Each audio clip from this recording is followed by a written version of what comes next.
Hola, soy Mateo. Mi propio padre, el hombre que debía protegerme, me demandó para declararme legalmente incompetente, justo cuando estaba a punto de cerrar el negocio de mi vida. Creía que el éxito cambiaría las cosas, pero solo desató la peor traición que pude imaginar. El mundo que había construido con mis propias manos, con cada línea de código escrita en la soledad de mi pequeño apartamento, de repente se vio amenazado no por un competidor o un fracaso del mercado, sino por la sangre de mi sangre, que me acusaba de ser un fraude y un peligro para el nombre de la familia. La ironía era tan cruel que parecía sacada de una pesadilla. ¿Alguna vez has sentido que las personas que más deberían apoyarte son las que más te hunden? Antes de que te cuente cómo mi padre me miró a los ojos en un tribunal y me llamó mentiroso patológico, déjame un comentario diciendo desde dónde me estás viendo y suscríbete al canal. Créeme, no querrás perderte lo que pasó cuando un juez abrió un sobre sellado que cambió todo. La traición llegó en un sobre de Manila, entregado por un mensajero del bufete de mi propio padre. Dentro, un documento frío y legalista que desmoronó mi mundo. No era una carta de felicitación ni una oferta de ayuda, sino una demanda. Las palabras saltaban de la página, cada una como un golpe. Actividades ilegales, incompetencia para gestionar sus propios asuntos, riesgo para el patrimonio familiar. Mi cerebro no podía procesarlo. Hacía apenas una semana, había recibido la oferta que cambiaría mi vida. $15 millones por el software que había desarrollado durante 5 años de insomnio y sacrificio. Y ahora mi padre, Arturo, y mi hermano, Javier, usaban su poder y su firma de abogados en Miami para intentar destruirme, convencidos de que mi éxito era una estafa.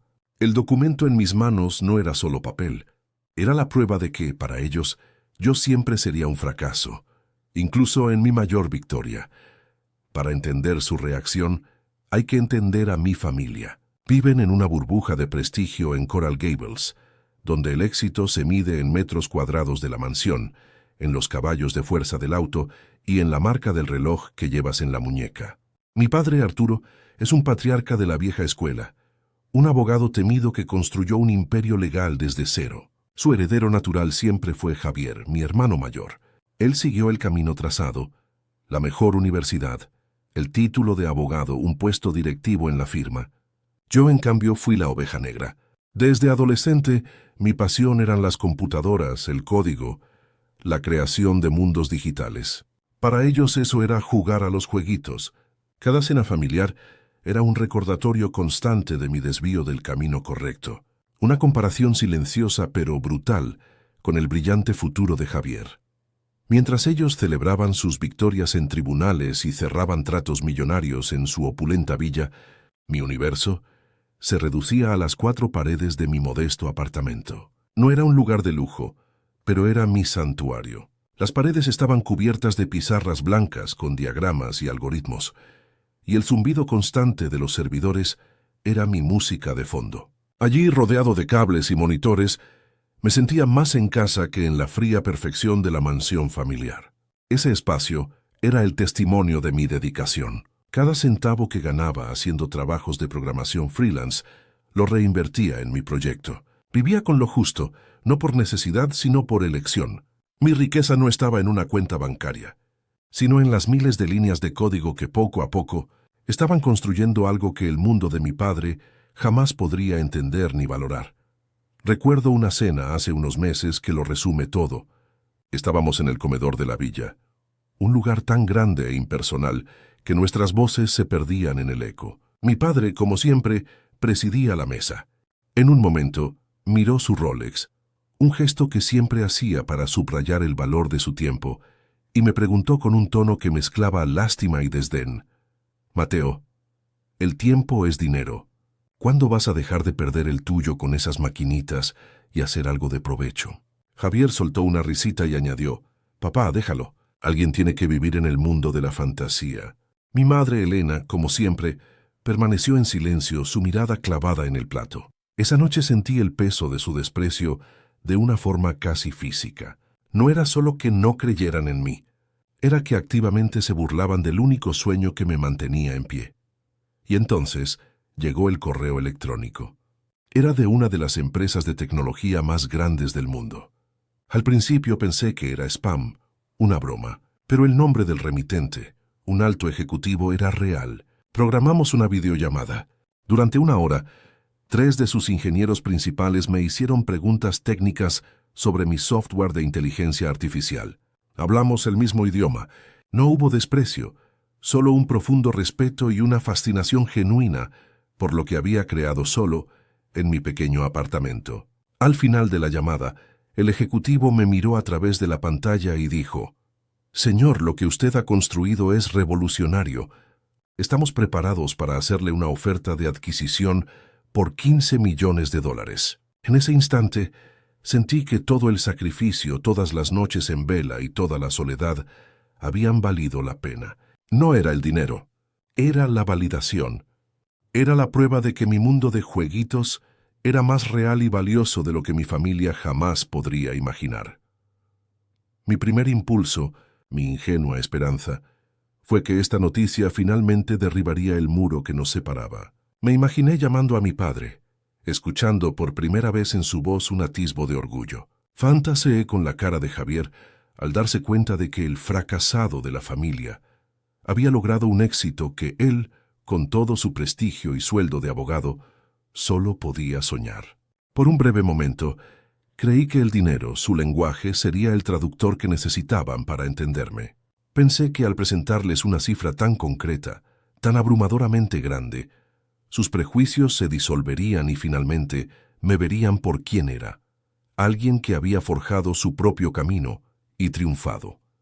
Esa esperanza duró apenas unas horas, el tiempo suficiente para que la cruda realidad me golpeara con una fuerza devastadora. Decidí contárselo en persona. Fui a la villa el siguiente domingo, con una copia impresa de la carta de intención en mi mochila, sintiéndome como un niño que lleva a casa un trofeo para impresionar a sus padres. Pero el ambiente ya estaba cargado. Apenas entré, Javier me recibió con su habitual sarcasmo. «Miren quién llegó, el millonario de Silicon Valley. ¿Vienes a pedir un préstamo?». Ignoré su comentario y esperé a que mi padre estuviera presente. Cuando finalmente reuní el valor y les anuncié la oferta, el silencio que se produjo no fue de asombro, sino de incredulidad y sospecha. La primera reacción de Javier fue una carcajada. $15 millones. ¿A ti? Mateo Kurbix, ¿en qué clase de estafa te metiste? Nadie paga esa cantidad por un programita hecho en un garaje. Mi padre no se rió. Su rostro se endureció. Sus ojos se entrecerraron y me miró como si fuera un completo desconocido, un criminal. Esa noche, antes de que me fuera, mi padre me acorraló en el vestíbulo. Su voz era baja, pero cargada de una furia helada que me caló hasta los huesos. «No sé qué juego estás jugando», dijo, su dedo índice casi tocando mi pecho, «pero no voy a permitir que manches el apellido de esta familia con tus delirios y tus estafas. Si hay algo ilegal en esto, te juro por mi vida que yo mismo me encargaré de detenerte y de que pagues las consecuencias». En ese momento lo entendí todo. No se trataba de protegerme o de dudar de la oferta, se trataba de control. No podían soportar la idea de que yo hubiera logrado algo tan grande por mí mismo, fuera de su mundo, de sus reglas y de su influencia. Mi éxito era una afrenta a su autoridad. Salí de esa casa sabiendo que algo se había roto para siempre. La demanda, cuando llegó días después, no fue una sorpresa. Fue la declaración formal de una guerra que mi propia familia había decidido empezar. El primer paso fue el más difícil: encontrar un abogado. En una ciudad como Miami, donde el nombre de mi padre era sinónimo de poder legal, sentía que cada puerta que tocaba ya estaba cerrada para mí.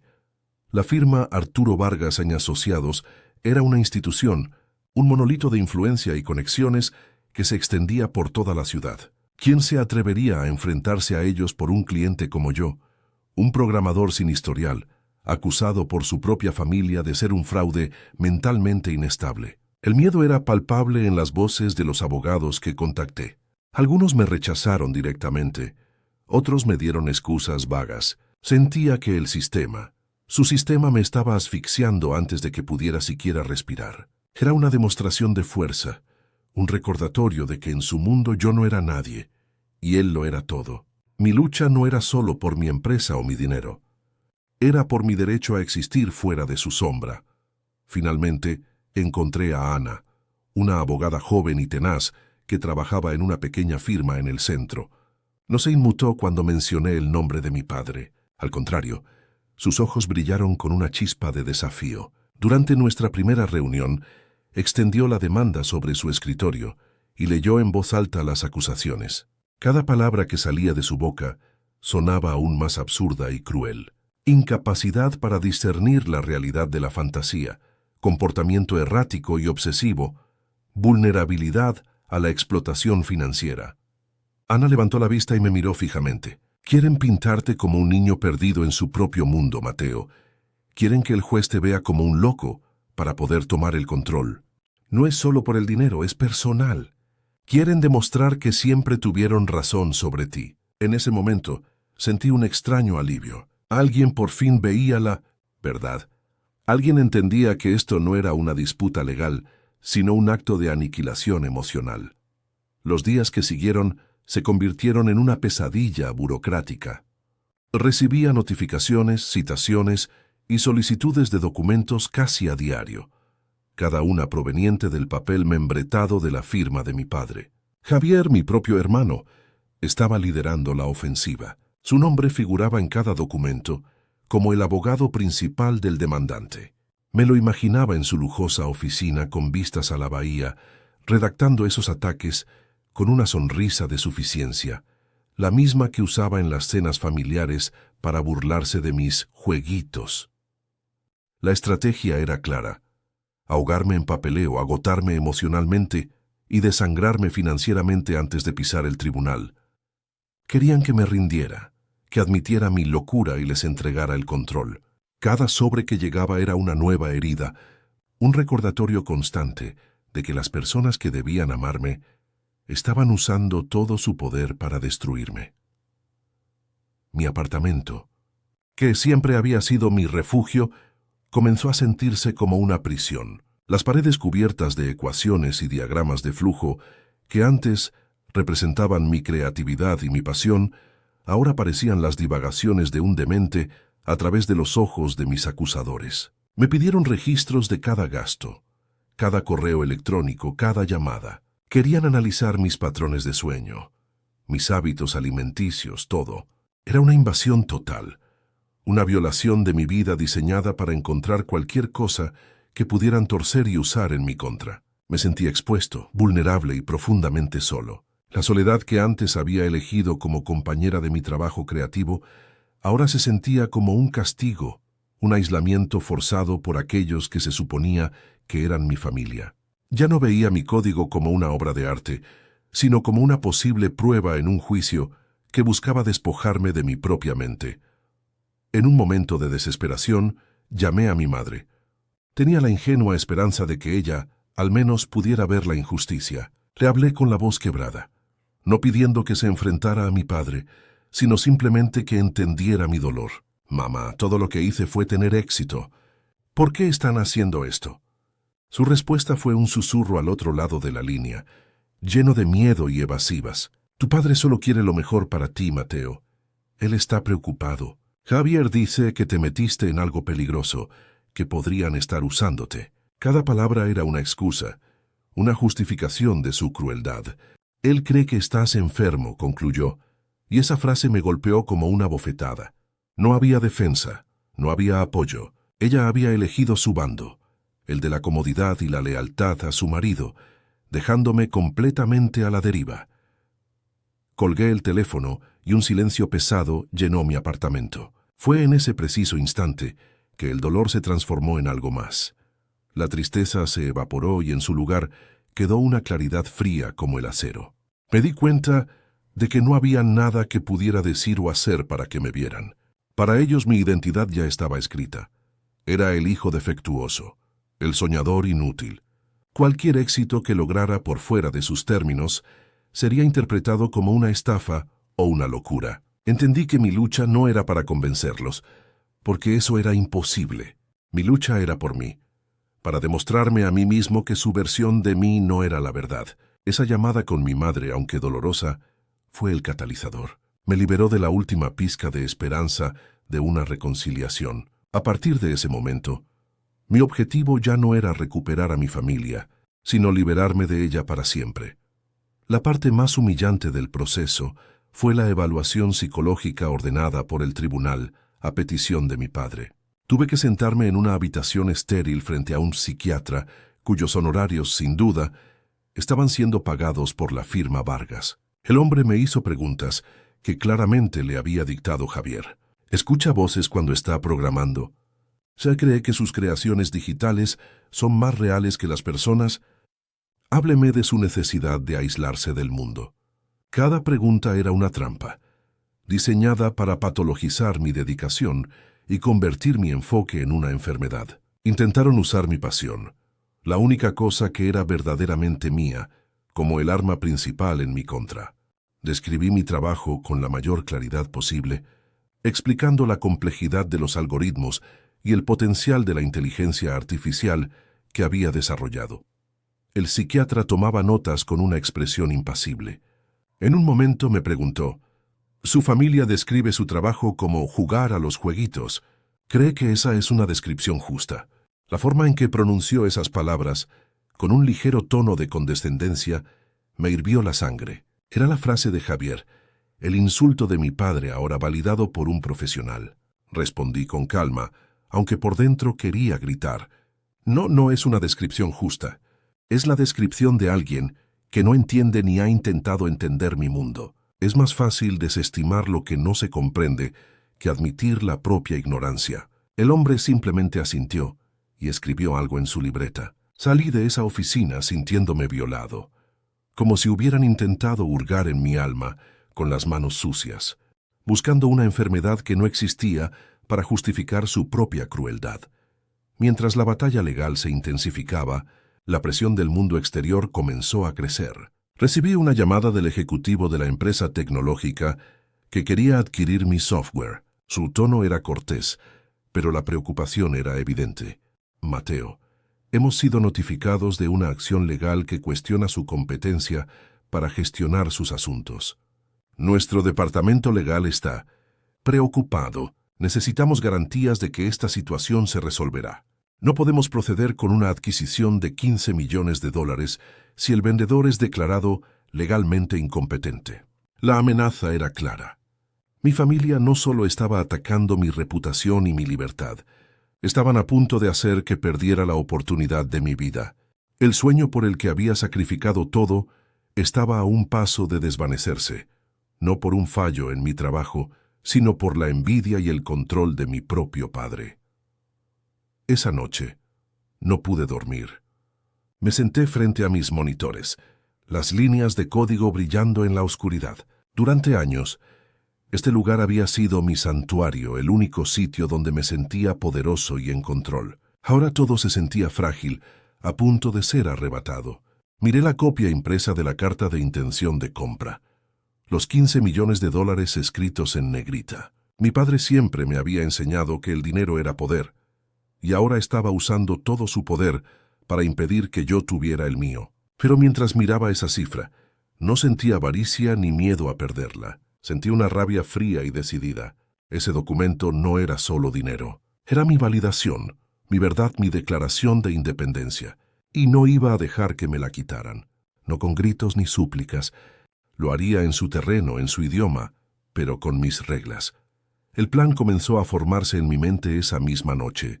Ana, mi abogada, me había dicho que la mejor defensa era una ofensiva contundente, pero yo sabía que una ofensiva directa sería inútil. Enfrentar a mi padre con argumentos solo alimentaría su narrativa de que yo era un hijo rebelde y desequilibrado. No, mi respuesta no podía ser hablada. Tenía que ser irrefutable, una verdad tan sólida que se derrumbara sobre ellos sin que yo tuviera que decir una sola palabra. Comencé a reunir cada correo electrónico, cada borrador de mi proyecto, cada testimonio de mis antiguos profesores y clientes. Y lo más importante, me puse en contacto con el CEO de la empresa compradora. Le expliqué la situación y le pedí algo que sabía que sería mi única arma real en el tribunal. No sería una batalla de palabras, sería una batalla de hechos. Y yo, por primera vez, estaba seguro de tener los hechos de mi lado. Los días previos a la audiencia se sintieron como una cuenta regresiva hacia mi propia ejecución. Ana me preparó incansablemente, no solo en los aspectos legales, sino en los emocionales. Van a atacarte personalmente, Mateo. Van a usar cada recuerdo, cada conversación, para pintarte como un monstruo o un loco. No reacciones. Tu silencio será tu mayor arma. Repasamos cada documento, cada correo, cada línea de código que pudiera servir como prueba de mi cordura y mi trabajo. Teníamos una defensa sólida, basada en hechos y lógica, pero yo guardaba un as bajo la manga, una pieza de evidencia que había conseguido en mi llamada con el CEO, algo que ni siquiera Ana conocía en toda su magnitud. Le había entregado un sobre sellado, con la instrucción de no abrirlo hasta que yo se lo indicara en el tribunal. Era mi única bala, y tenía que dispararla en el momento exacto para que el impacto fuera total y definitivo, para que su mundo de mentiras se derrumbara sobre ellos. El día de la audiencia, el cielo de Miami estaba de un gris plomizo, como si la ciudad entera contuviera la respiración. El edificio del tribunal era una mole de concreto y vidrio, frío e impersonal, un monumento a un tipo de poder que yo nunca había entendido. Vi llegar a mi familia. Bajaron de un Mercedes negro reluciente, el mismo en el que tantas veces me negué a subir. Mi padre, Arturo, caminaba con la arrogancia de un rey entrando en su corte. Su traje a la medida impecable, el Rolex en su muñeca lanzando destellos discretos pero inconfundibles de riqueza. Javier iba a su lado, con una sonrisa de suficiencia, cargando un maletín de cuero que parecía valer más que todos los muebles de mi apartamento. Mi madre, Elena, caminaba un paso detrás de ellos con la vista fija en el suelo, como si la vergüenza fuera un peso físico sobre sus hombros. No cruzaron ni una mirada conmigo. Para ellos yo ya estaba juzgado y sentenciado. La sala era silenciosa y solemne. El aire olía a papel viejo y a desinfectante. Javier se levantó para presentar su caso, y su voz resonó con una confianza ensayada. Durante casi una hora, tejió una narrativa en la que yo era el villano de mi propia vida. Me describió como un recluso, un ermitaño obsesionado con sus jueguitos de computadora, incapaz de mantener relaciones normales.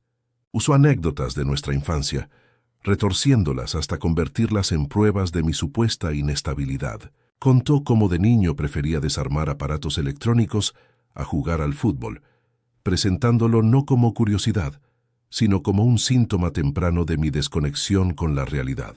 Escucharlo fue como ver una versión distorsionada y cruel de mi vida, contada por un extraño que odiaba al protagonista. Cada palabra era una humillación pública, orquestada por mi propio hermano. Mientras hablaba, mi mente se desconectó por un momento. Recordé una tarde cuando teníamos unos 12 años. Yo había pasado semanas construyendo un pequeño robot con piezas de un viejo radio. Funcionaba. Estaba increíblemente orgulloso.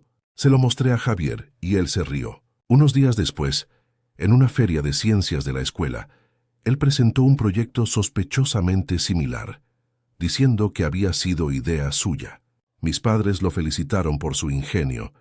Cuando intenté decir la verdad, mi padre me dijo que dejara de ser envidioso y que aprendiera a ser un buen perdedor. En esa sala del tribunal, me di cuenta de que nada había cambiado. Javier seguía robando mi realidad, mi trabajo, y mi padre seguía aplaudiéndole, mientras a mí me pedía que aceptara mi lugar como el fracaso de la familia. El dolor de esa vieja herida se mezcló con la rabia del presente, forjando en mi interior una calma gélida. Entonces, Javier jugó la que creía que era su carta de triunfo.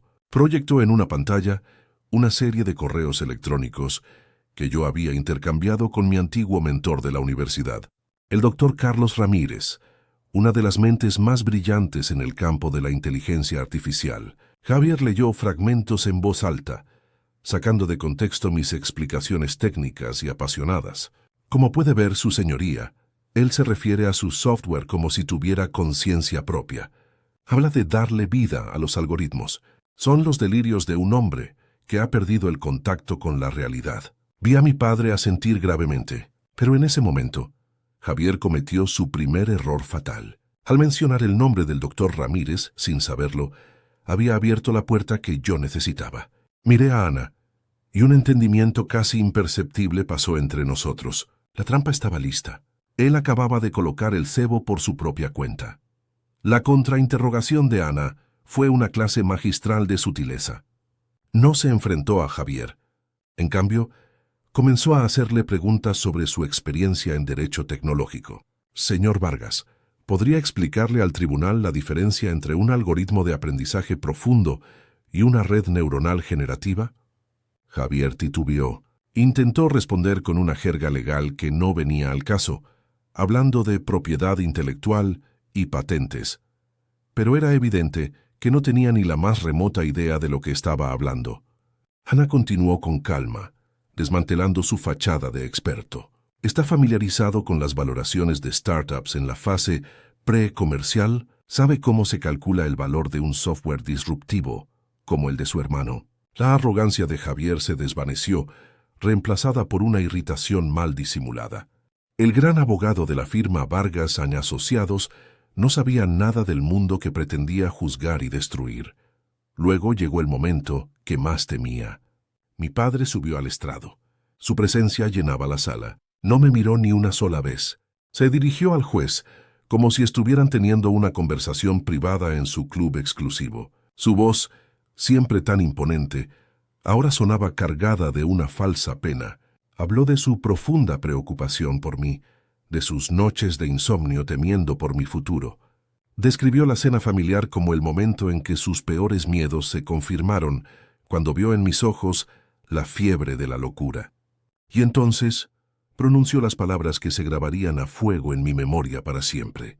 Mirando directamente al juez, dijo con una convicción escalofriante: «Mi hijo, su señoría, es un mentiroso patológico.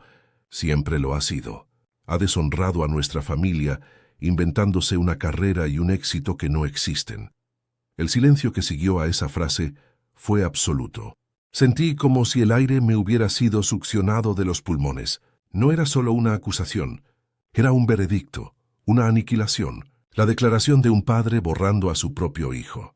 Busqué la mirada de mi madre en la primera fila. Ella estaba llorando en silencio, pero sus ojos seguían fijos en su regazo. No había rescate. No había nadie en mi esquina. Estaba completamente solo, despojado de mi historia, de mi identidad, por las personas que me dieron la vida. El Rolex de mi padre brilló bajo las luces del tribunal, mientras bajaba la mano después de hacer un gesto de finalidad. Ese reloj, su símbolo de éxito y de tiempo bien invertido, se sentía como el martillo de un juez cayendo sobre mi cabeza, declarándome culpable de ser yo mismo. Ana se levantó. Su calma era mi único ancla en esa tormenta. Se acercó al estrado con un respeto casi reverencial. «Señor Vargas, usted ha construido un imperio legal basado en la reputación y la meticulosidad, ¿correcto?» Mi padre asintió visiblemente complacido. «Por supuesto. En nuestro mundo, la reputación lo es todo». Ana continuó. «Y me imagino que en una firma de su calibre tienen protocolos muy estrictos para gestionar las comunicaciones entrantes, especialmente las consultas de clientes potenciales de alto valor que llegan a través de su portal web o por correo electrónico. Nada se puede perder». «Nada», confirmó mi padre con orgullo. «Tenemos un sistema de filtrado de varios niveles. Cada comunicación es analizada y dirigida al socio correspondiente. Es un proceso infalible». Ana asintió lentamente, dejando que esa última palabra, infalible, flotara en el aire por un instante. En ese momento, a pesar de la herida abierta en mi pecho, sentí un cambio. Una corriente subterránea que solo yo podía percibir. La arrogancia de mi padre, su fe ciega en su propio sistema perfecto, era la segunda pieza de la trampa. La primera la había puesto Javier al mencionar al doctor Ramírez. La segunda la acababa de colocar mi padre. Todo estaba en su lugar. En el maletín de Ana, el sobre sellado se sentía como el corazón latente de la verdad. Contenía el contrato de adquisición, sí, pero también contenía una declaración jurada del CEO de la empresa compradora y una copia de una consulta oficial que habían enviado meses atrás. Una consulta dirigida a la firma Vargas & Asociados. Miré a mi padre y a mi hermano, tan seguros en su fortaleza de mentiras, y supe que no estaban destruyendo mi mundo. Estaban parados en el epicentro del derrumbe del suyo. «Su turno, señora abogada», dijo el juez, su voz rompiendo la tensión que las palabras de mi padre habían dejado en el aire. Ana se levantó con una calma que me pareció sobrehumana. No me miró, no me dijo nada. Su enfoque estaba completamente en el campo de batalla que tenía delante. Caminó hacia el centro de la sala, no para interrogar, sino para hacer una declaración. Su señoría, este caso no se trata de la competencia de mi cliente. Se trata de una colisión entre dos mundos. El mundo de la tradición, del éxito medido en metros cuadrados y en relojes de lujo, y el mundo de la innovación, donde el valor es intangible y el potencial es ilimitado. Javier resopló, visiblemente molesto por lo que consideraba un discurso filosófico inútil. Mi padre ni se inmutó, seguro de que su testimonio había sellado mi destino. Pero Ana estaba plantando una semilla, preparando el terreno para una verdad que ellos no podían ni imaginar. La fiscalía ha intentado patologizar la pasión de mi cliente, continuó Ana, su voz firme y clara. Han presentado su dedicación como una obsesión, su lenguaje técnico como un delirio. Pero ¿qué sucede cuando sacamos esta historia del opresivo comedor de la familia Vargas y la ponemos en el contexto del mundo real, el mundo donde se crean las fortunas del siglo XXI? Se detuvo un momento, dejando que la pregunta flotara en el aire. Luego se giró hacia el juez. Para ayudarnos a entender ese contexto, la defensa quisiera llamar a un único testigo, un experto en el campo que la fiscalía ha denigrado sin entender. Llamamos por videoconferencia al doctor Carlos Ramírez. Javier se puso de pie de un salto. Objeción. Irrelevante. El doctor Ramírez no tiene nada que ver con la capacidad mental de mi hermano. Ana sonrió levemente. Al contrario, fue usted quien introdujo su nombre y su correspondencia como prueba. Ahora, permítale al tribunal escuchar la otra mitad de esa conversación. El juez asintió. Objeción denegada. Proceda. Un monitor grande cobró vida a un lado de la sala. La cara del doctor Ramírez apareció nítida y serena. Era un hombre de unos 60 años, con una mirada inteligente y amable que contrastaba brutalmente con la frialdad de la sala. Ana comenzó su interrogatorio. Doctor, usted fue el mentor de Mateo durante sus años universitarios. ¿Podría describir su trabajo para el tribunal? El doctor Ramírez habló con una claridad que desarmaba. Explicó que mi software no era un juego, sino una forma avanzada de inteligencia artificial, capaz de analizar patrones de datos complejos con una eficiencia sin precedentes. Lo que Mateo ha construido solo en su apartamento es algo que equipos enteros de ingenieros en Silicon Valley luchan por replicar. Su enfoque no es una obsesión, es la disciplina de un visionario. Cada palabra era un ladrillo que reconstruía la reputación que mi familia había intentado demoler. Vi a mi padre fruncir el ceño. Por primera vez, su narrativa inquebrantable estaba siendo desafiada por una autoridad externa e indiscutible. Javier se levantó para el contrainterrogatorio, su arrogancia ahora teñida de una visible irritación. Intentó usar las mismas tácticas que conmigo. Doctor, ¿es cierto que mi hermano le escribió diciendo que su programa tenía conciencia propia? ¿No le parece eso como mínimo preocupante? El doctor Ramírez ajustó sus gafas. Abogado, ¿alguna vez ha escuchado a un poeta decir que sus palabras tienen vida propia? ¿O a un pintor decir que su lienzo le habla? En los campos de la alta creación, ya sea artística o científica, usamos metáforas para describir la chispa de la innovación. Es una señal de profunda conexión con el trabajo, no de una desconexión con la realidad. Francamente, me preocuparía más un creador que no sintiera esa pasión. La respuesta fue tan contundente y elegante que dejó a Javier sin palabras. Su arma más poderosa, la acusación de mi locura, acababa de ser neutralizada con una simple lección de semántica. El rostro de mi hermano se contrajo en una mueca de frustración. Con el testimonio del doctor Ramírez concluido, la atmósfera en la sala había cambiado. La certeza de mi padre y mi hermano se había resquebrajado, reemplazada por una sutil corriente de duda. El juez, que antes los escuchaba con atención, ahora los observaba con una nueva clase de escrutinio. Fue entonces cuando Ana caminó hacia nuestra mesa. Sus ojos se encontraron con los míos por un segundo, y le di un casi imperceptible asentimiento. Era el momento. Tomó el sobre de manila sellado que había permanecido intacto todo el tiempo. El sobre que contenía mi verdad. Caminó con él hacia el estrado. cada paso resonando en el silencio. «Su señoría», dijo, su voz tranquila pero llena de peso. «La defensa tiene una última prueba que presentar. No es un testimonio, no es una opinión, es un hecho». Le entregó el sobre al secretario, quien a su vez se lo pasó al juez. El viaje de ese simple sobre de papel a través de la sala se sintió como el movimiento más importante de toda mi vida. Javier se puso de pie de nuevo, su voz al borde del pánico. «Objeción, su señoría. No tenemos conocimiento del contenido de ese sobre. Podría ser un documento falsificado, inadmisible». El juez levantó una mano, cortándolo en seco. Sus ojos estaban fijos en el sobre que tenía delante. «Su objeción queda registrada, señor Vargas», y denegada. Rompió el sello con un movimiento deliberado y sacó una pila de papeles. Los miró por un momento, su rostro impasible. Luego levantó la vista. «La corte entrará en un receso de 15 minutos, mientras reviso esta documentación en mis aposentos». Con un golpe de su mazo, se levantó y salió de la sala, llevándose consigo el sobre y el futuro de todos nosotros. El silencio que dejó atrás era más pesado que cualquier grito. La batalla de palabras había terminado. Ahora solo quedaba esperar el veredicto de la verdad escrita. Esos 15 minutos fueron la eternidad más larga de mi vida. Me quedé inmóvil en mi silla, sintiendo el pulso en mis sienes. Al otro lado del pasillo, mi padre y Javier estaban enfrascados en una discusión susurrada y furiosa. Javier gesticulaba, su rostro pálido de ira y quizás por primera vez de miedo. Mi padre lo escuchaba con una rigidez pétrea, su confianza de acero mostrando las primeras fisuras. Mi madre no participaba. Simplemente miraba sus manos entrelazadas en su regazo como si estuviera rezando. No sentí triunfo, ni siquiera anticipación, solo un vacío profundo y una extraña calma. Había hecho todo lo que podía hacer.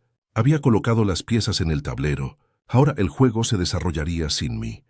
Miré el Rolex en la muñeca de mi padre. Su movimiento constante, que siempre me había parecido un símbolo de su poder implacable, ahora parecía el tic-tac de una bomba a punto de estallar en su propia cara.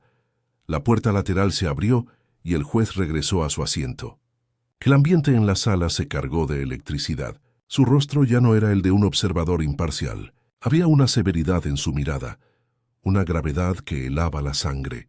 Colocó los documentos del sobre frente a él, perfectamente alineados. No me miró. Sus ojos se clavaron directamente en mi padre. Cada persona en esa sala, desde los abogados hasta el taquígrafo, sintió el cambio. El centro de gravedad del juicio se había desplazado. Ya no se trataba de mi supuesta incompetencia. Se trataba de algo mucho más grande.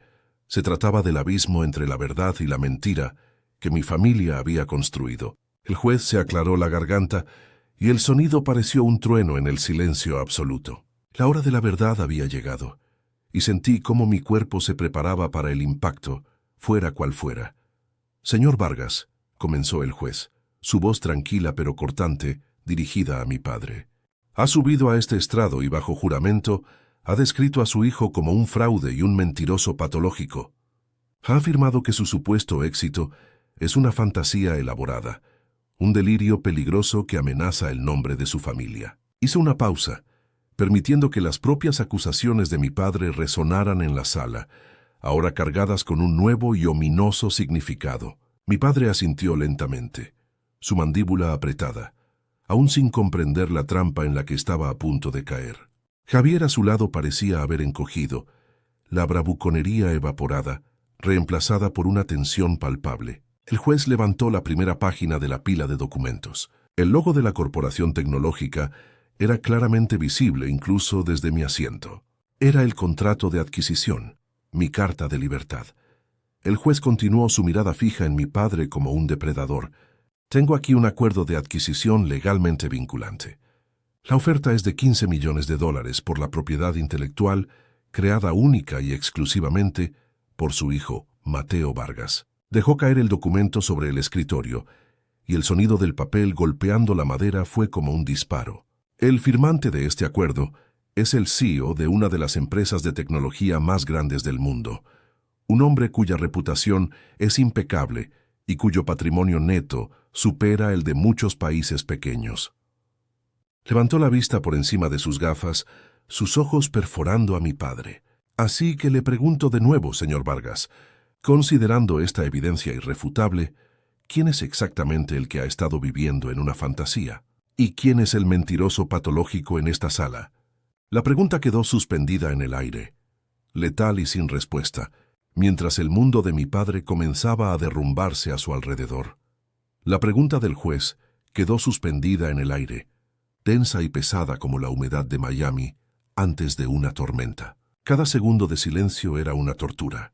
Vi a mi padre, Arturo Vargas, el hombre que nunca titubeaba a buscar una respuesta. Sus labios se abrieron ligeramente, pero no salió ningún sonido. Su mente, entrenada para encontrar lagunas legales y torcer argumentos, se encontró frente a un muro de hechos concretos. El contrato de $15 millones estaba sobre el escritorio del juez, un monumento a la verdad que él se había negado a ver. Su mirada se desvió por una fracción de segundo hacia Javier, no buscando apoyo, sino una explicación, una salida. Pero mi hermano estaba tan perdido como él. Su rostro era una máscara de pánico y negación. El imperio de certeza que habían construido sobre mi supuesta locura se estaba desmoronando, ladrillo por ladrillo, bajo el peso de una simple hoja de papel. El juez no esperó una respuesta. Sabía que no la había. Con un movimiento deliberado, tomó otro documento del sobre. Pero esto no es todo, dijo, su voz resonando en la sala. El sobre también contiene una declaración jurada del CEO de la empresa compradora. Ajustó sus gafas y comenzó a leer en voz alta.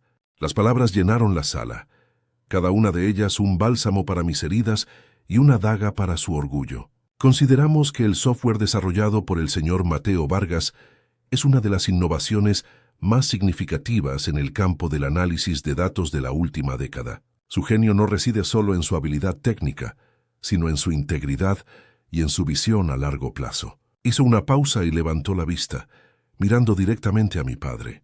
Nos sentimos honrados de asociarnos con una mente de su calibre. El contraste entre esas palabras y las acusaciones de mentiroso patológico era tan brutal que el aire pareció volverse irrespirable.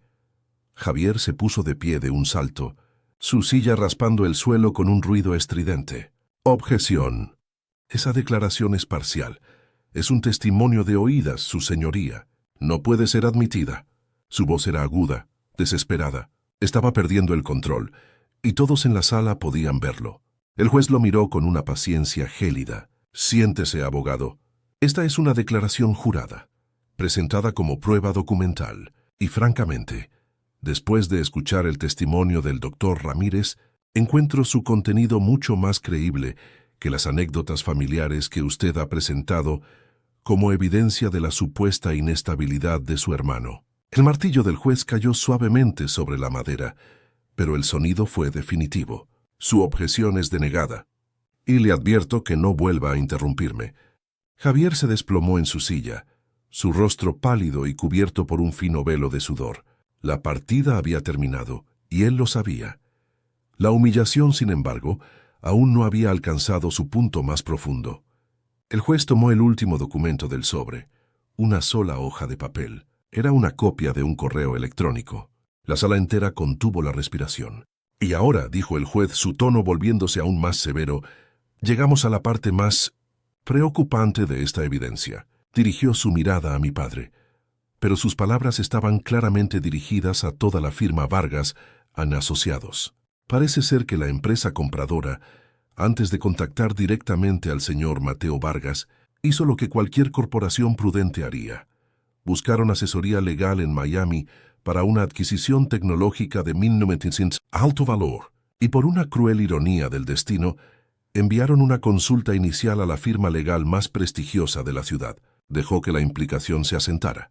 Vi a mi padre enderezarse, una confusión genuina cruzando su rostro. No entendía. Aún no.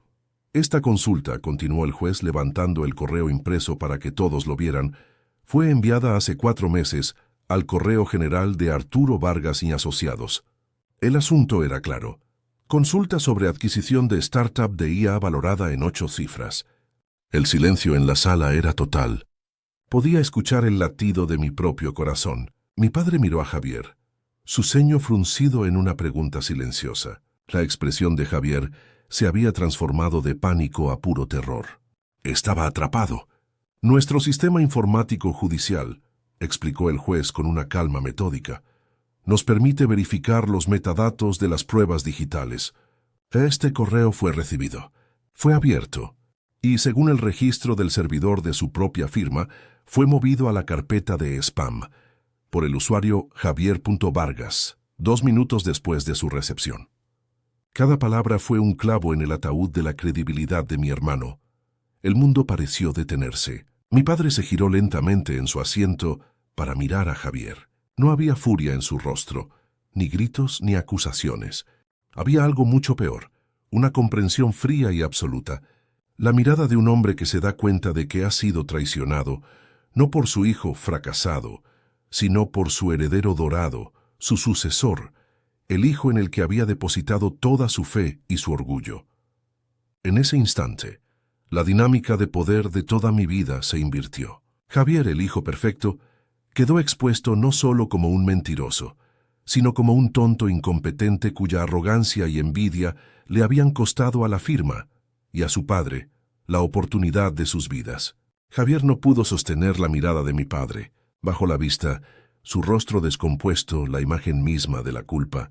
El gran abogado se había convertido en un niño pequeño, atrapado en una mentira que había crecido hasta devorarlo. Y yo no sentí nada, ni alegría, ni venganza, ni satisfacción. Solo un vacío inmenso y una tristeza profunda. Ver la máscara de mi padre resquebrajarse, ver la arrogancia de mi hermano desmoronarse hasta convertirse en polvo, no me trajo la paz que había imaginado. Solo confirmó lo que siempre había sabido en mi interior, que su mundo, construido sobre cimientos de estatus, competencia y desprecio, era increíblemente frágil. Mi victoria no se sentía como un triunfo, sino como la autopsia de una familia que ya estaba muerta hacía mucho tiempo.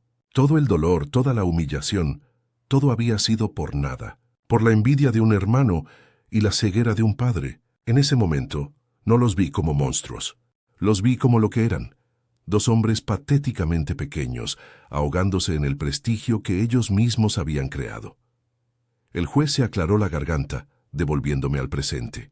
Dadas las circunstancias, dijo con una finalidad que no admitía réplica, encuentro que la demanda presentada contra el señor Mateo Vargas no solo carece de fundamento, sino que parece haber sido motivada por una mezcla de ignorancia deliberada, mala fe y un conflicto de intereses flagrante por parte de los demandantes. Su mirada barrió a mi padre y a mi hermano. Este tribunal no es un escenario para resolver disputas familiares, ni para castigar a un hijo por tener más éxito del que su familia podía soportar. Cada palabra era un veredicto no solo legal, sino moral. El juez golpeó su mazo una vez más. Se desestima el caso con perjuicio. Se ordena a los demandantes cubrir todos los costos legales incurridos por el demandado. Se levanta la sesión.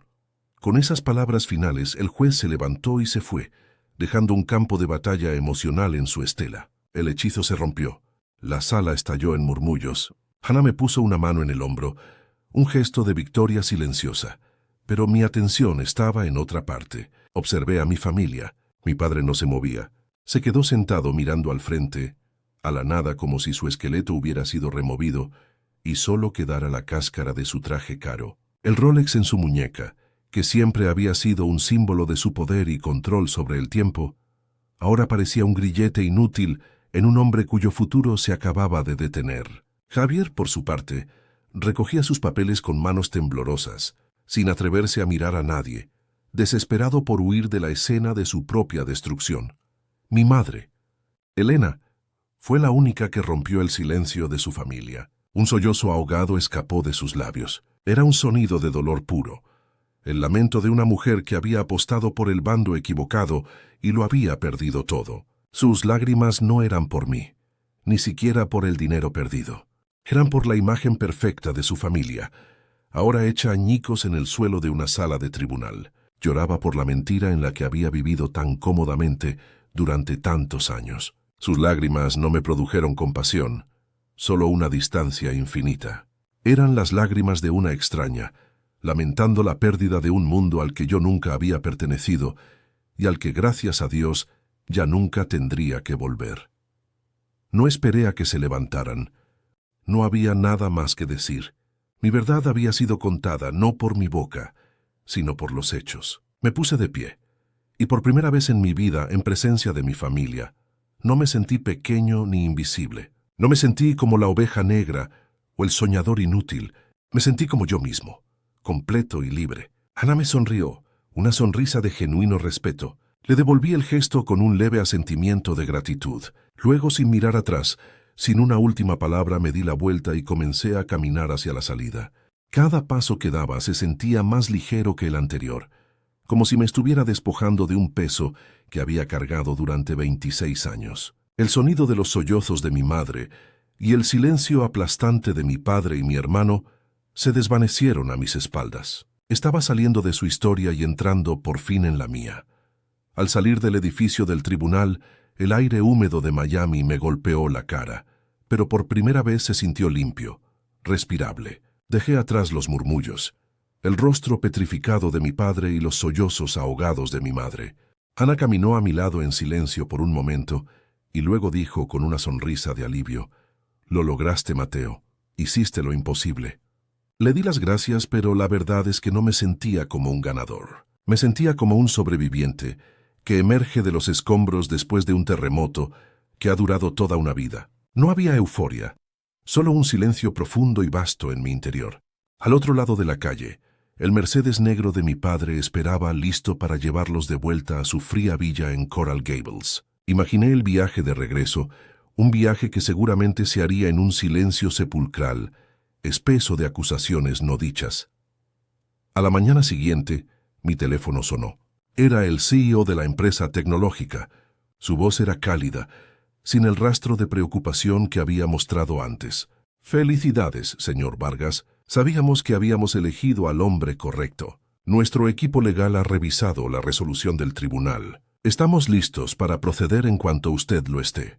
No hubo fanfarria, solo un profesionalismo respetuoso que contrastaba enormemente con los dramas de mi familia. Durante las siguientes 2 semanas, me sumergí en el proceso de cierre del trato. Abogados, contadores, documentos interminables. Pero esta vez, el papeleo no se sentía como un ataque, sino como los cimientos de mi futuro.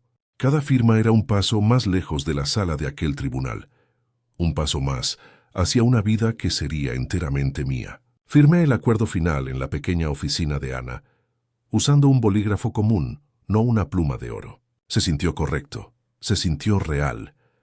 El día que los 15 millones de dólares aparecieron en mi nueva cuenta bancaria fue extrañamente anticlimático. Miré la cifra en la pantalla de mi laptop, en medio del caos ordenado de mi pequeño apartamento, con los servidores zumbando a mi lado como siempre.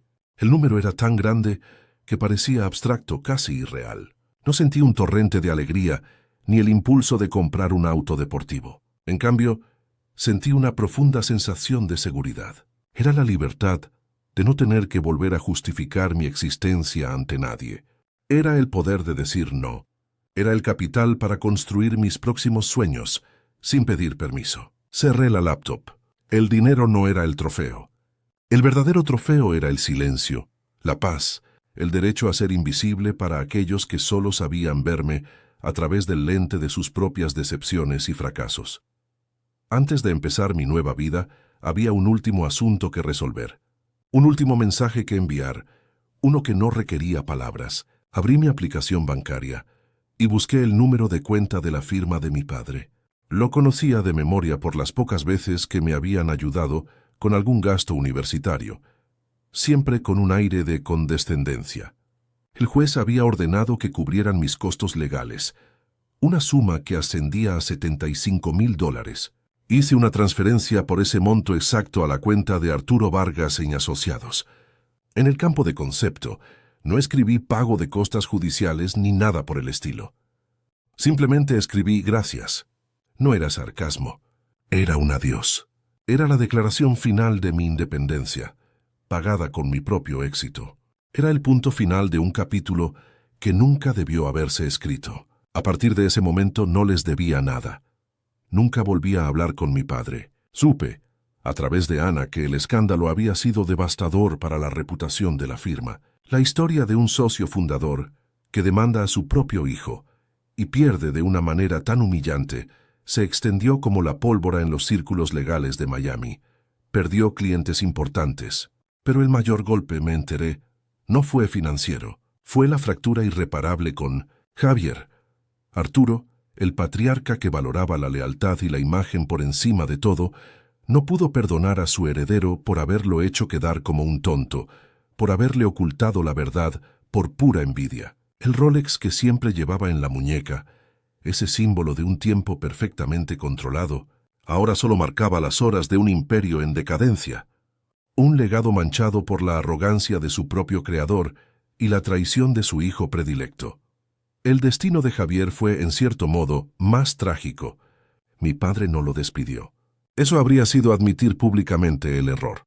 En cambio, lo marginó. Le quitó sus casos importantes. Lo relegó a tareas administrativas, convirtiéndolo en una figura decorativa en la misma firma donde estaba destinado a reinar.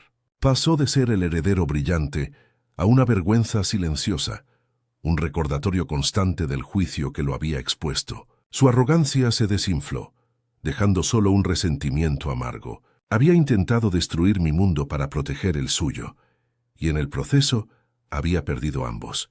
La envidia que sentía por mis jueguitos lo había llevado a cometer el error más grande de su carrera, demostrando que, a pesar de su traje caro y su título prestigioso, nunca entendió el verdadero valor de nada. De mi madre, Elena, no supe nada directamente. Me la imaginaba en esa villa inmensa y silenciosa en Coral Gables, atrapada entre un esposo amargado y un hijo resentido. Su lealtad pasiva, su elección de permanecer en silencio para mantener una paz artificial, la había condenado a la soledad más absoluta. Se había convertido en la guardiana de un mausoleo familiar, donde las cenas ya no serían incómodas, sino simplemente inexistentes. Su silencio no la había protegido, la había hecho cómplice y finalmente prisionera de la ruina que ayudó a crear. A veces me preguntaba si alguna vez se arrepintió de no haber levantado la voz por mí, pero la pregunta se desvanecía rápidamente. Su historia ya no era parte de la mía, y yo ya no era un personaje en la suya. Un mes después del juicio, empaqué las cosas de mi apartamento. No me mudé a una mansión, ni compré una propiedad frente al mar. Encontré un loft espacioso en un barrio artístico, un lugar con paredes de ladrillo visto y grandes ventanales que dejaban entrar la luz. Un espacio donde podía construir un nuevo laboratorio, más grande y mejor, pero que seguía sintiéndose como un santuario, no como una vitrina de estatus. Cambié mi número de teléfono y mi correo electrónico. No fue un acto de ira, sino de autoconservación. Estaba construyendo un muro no de rencor, sino de paz, un límite saludable que me permitiera existir sin el eco constante de sus juicios y expectativas. Por primera vez mi hogar no era un refugio contra ellos, sino simplemente mi hogar. Hoy mi vida es tranquila.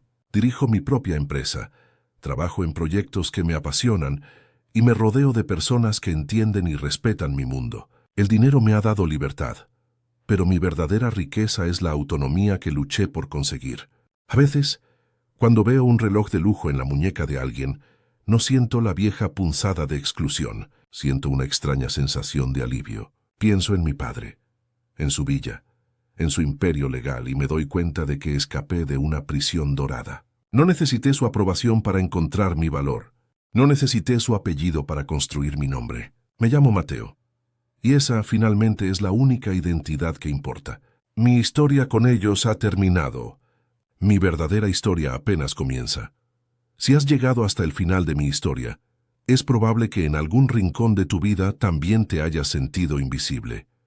Quizás no en un tribunal, ni con millones de dólares en juego, pero sí en una cena familiar, en una conversación con alguien a quien amas, en ese momento en que te das cuenta de que la versión que tienen de ti no tiene nada que ver con quién eres en realidad. Lo que aprendí en esa fría sala de tribunal no fue a ganar una batalla legal.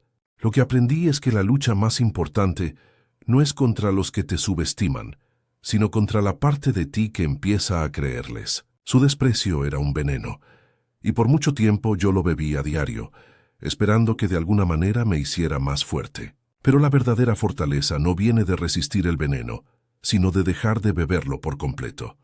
Durante años creí que el éxito era un idioma que mi familia finalmente entendería. Pensé que si les presentaba un trofeo lo suficientemente grande, un cheque con suficientes ceros, sus ojos se abrirían y por fin me verían.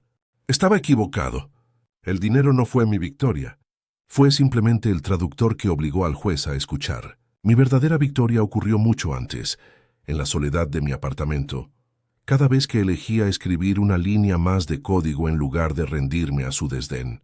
El éxito no es el aplauso de los demás. Es el eco silencioso de tu propia dedicación en una habitación vacía. Es la paz que sientes al saber que estás construyendo algo que es auténticamente tuyo, incluso si nadie más en el mundo puede ver su valor. Ese es un tipo de riqueza que ninguna cuenta bancaria puede contener y que ninguna demanda puede arrebatar.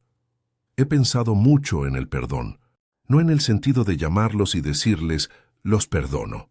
Eso sería inútil, porque para ellos el error nunca fue suyo. Mi perdón es un acto silencioso y egoísta. Es la decisión de soltar la cuerda que me mantenía atado a su juicio. Es aceptar que mi padre, mi hermano y mi madre actuaron desde sus propias limitaciones, desde su miedo a lo que no entendían y desde su devoción a un mundo de apariencias que yo nunca quise. Perdonarlos no significa justificar lo que hicieron. Significa liberar mi futuro del peso de su pasado. Significa entender que la puerta que cerré al salir de ese tribunal no era para castigarlos a ellos, sino para protegerme a mí. A veces, el acto de amor propio más grande es alejarte de las personas que se niegan a verte. Aprendí también el inmenso poder del silencio. En un mundo que nos grita que debemos defendernos, que debemos alzar la voz y luchar, yo gané quedándome callado. Mi familia quería un drama, una confrontación, un hijo rebelde al que pudieran señalar y decir, «Ven, está loco». Al negarles esa pelea les quité todo su poder. Mi respuesta no fue un argumento, fue mi trabajo, fue la verdad irrefutable contenida en ese sobre. Esto es algo que quiero que te lleves contigo. No todas las batallas se ganan con la espada más afilada. A veces, la victoria más contundente es simplemente presentar los hechos, con calma y sin adornos, y dejar que la verdad haga el trabajo pesado. Tu trabajo, tu integridad y tu carácter hablarán más alto que cualquier acusación que puedan lanzarte. Confía en eso. Ese día perdí una familia, pero empecé a entender lo que realmente significa esa palabra. La familia no siempre es la sangre que compartes, sino las personas que eligen verte, que celebran tu visión y que te apoyan cuando dudas. Es tu mentor que testifica a tu favor sin dudarlo. Es tu abogada que cree en ti cuando nadie más lo hace. Es el equipo que construyes, la comunidad que cultivas. La lealtad no se hereda, se gana. Y el respeto no se exige, se inspira. Si te sientes solo en tu camino, no es porque estés perdido, es porque estás dejando atrás el territorio conocido para encontrar a tu verdadera tribu. Sigue caminando. Están ahí fuera, esperando a alguien exactamente como tú. Al final, esta historia no es sobre un padre cruel o un hermano envidioso. Es sobre el valor de ser diferente en una familia que exige conformidad. El valor de creer en tu propio camino cuando todos te dicen que es un callejón sin salida. El valor de definir el éxito en tus propios términos, incluso si esos términos son invisibles para los demás. El reloj Rolex de mi padre marcaba el tiempo que se compra y se vende. Mi código marcaba el tiempo que se invierte, que se crea. Uno es un símbolo de estatus, el otro es un legado. Y lo que he aprendido es que un legado, por pequeño que sea, siempre pesará más que cualquier símbolo. Tu pasión es tu legado. No dejes que nadie te convenza de que es solo un juego. Si mi viaje te ha tocado de alguna manera, si alguna vez has tenido que luchar por tu verdad en silencio, comparte esta historia con alguien que necesite escuchar que no estás solo. Tu voz y tu apoyo hacen que este espacio sea posible. Suscríbete al canal, porque cada semana compartimos historias reales de personas que, como tú y como yo, encontraron su fuerza en los lugares más inesperados. Recuerda siempre, tu valor no lo determina la opinión de los demás, sino la convicción de tu propio corazón. Gracias por escuchar.